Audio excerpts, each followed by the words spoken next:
असली माँ कौन, ये कहानी आपके दिल में उतर जाएगी। एक महिला की शादी के 12 साल हो गए थे, लेकिन उसे संतान सुख नहीं मिला था। बच्चे को पाने के लिए उस महिला ने न जाने क्या क्या उपाय किए थे।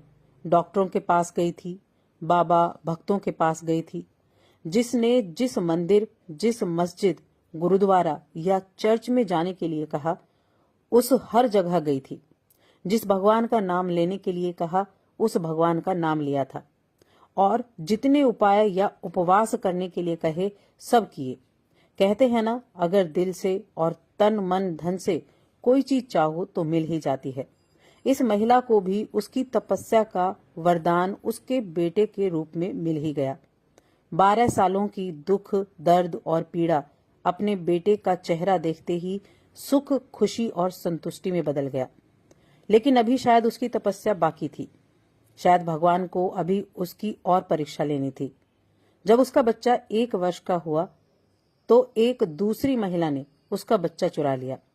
सोचिए उस माँ की मनस्थिति क्या होगी, जिसने दुनिया में सबसे ज्यादा जिस बच्चे के लिए अपनी जिंदगी जी थी, उससे उसका बच्चा ही छीन गया। उसे ऐसा लगा जैसे किसी ने उसका बच्चा नहीं, उसके शरीर से उसकी आत्मा ही चुरा ली हो।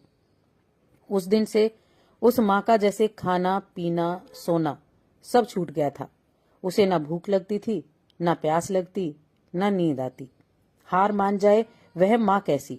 अपने बच्चे को ढूंढने में उसने जमीन आसमान एक कर दिया, और आखिरकार उसने अपने बच्चे का पता लगा ही लिया।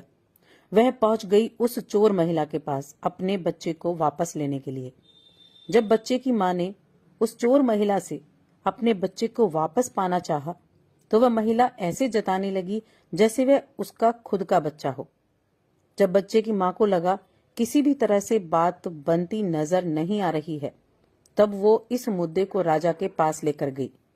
राजा के दरबार में दोनों महिलाएं हाजिर की गईं। दोनों ही महिलाएं उस बच्चे पर अपना पूरा हक जताने लगी।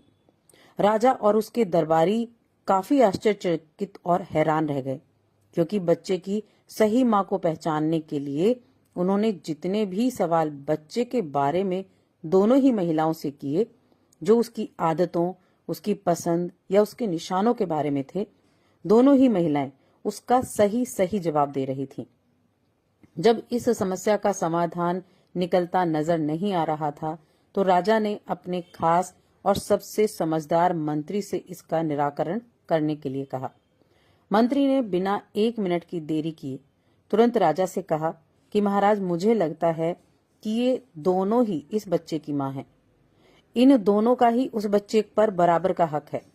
अगर आपको न्याय ही करना है तो सबसे बेहतर तरीका यही होगा कि आप अपने बच्चे के 2 टुकड़े कर दीजिए और एक एक टुकड़ा दोनों माओं को बांट दीजिए। मंत्री की ऐसी बात सुनकर राजा के साथ साथ दरबार में हाजिर सभी लोग उसकी तरफ आश्चर्य से देखने लगे।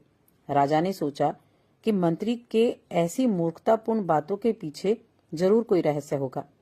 वह बिना सोचे समझे ऐसी बात कभी नहीं कर सकते। राजा ने तुरंत अपने सिपाहियों से कहा कि मंत्री की बात पर अमल किया जाए और इस बच्चे के 2 टुकड़े कर दिए जाएं। बच्चे की असली माँ ने यह फैसला सुनते ही राजा के पैर पकड़ लिए और बोली, महाराज, मुझ पर इतना जुल्म मत कीजिए। आप चाहे तो बच्चे को उस महिला को दे दीजिए, लेकिन उसके 2 टुकड़े मत करिए। मेरे बच्चा मेरे पास नहीं रहा तो चलेगा, इस दुनिया में तो रहेगा। मंत्री जी ने राजा से कहा, महाराज, यही उस बच्चे की असली माँ है, और जो वहां पर शांत खड़ी है वह है चोर।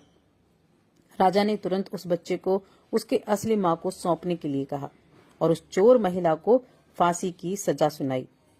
बच्चे की असली माँ को उस दूसरी महिला पर, जिसने उसका बच्चा चुराया था, दया आ गई, क्योंकि उससे मिलने के बाद उसे यह पता चला था कि वह भी उसी परिस्थिति से गुजर रही थी जिससे वह 12 सालों से गुजरी थी। इस महिला ने अपने बांझपन के चलते अपनी गोद भरने के लिए उस बच्चे को चुराया था, और चुराने के बाद भी वह उस बच्चे को खुद अपने बेटे की तरह प्यार करती थी। बच्चे की असली माँ ने दरबार में विनती कर उस महिला को माफ करने के लिए कहा। तो दोस्तों, आपको ये कहानी कैसी लगी हमें कमेंट करके ज़रूर बताएं। वीडियो को लाइक भी करें और चैनल को सब्सक्राइब ज़रूर करें।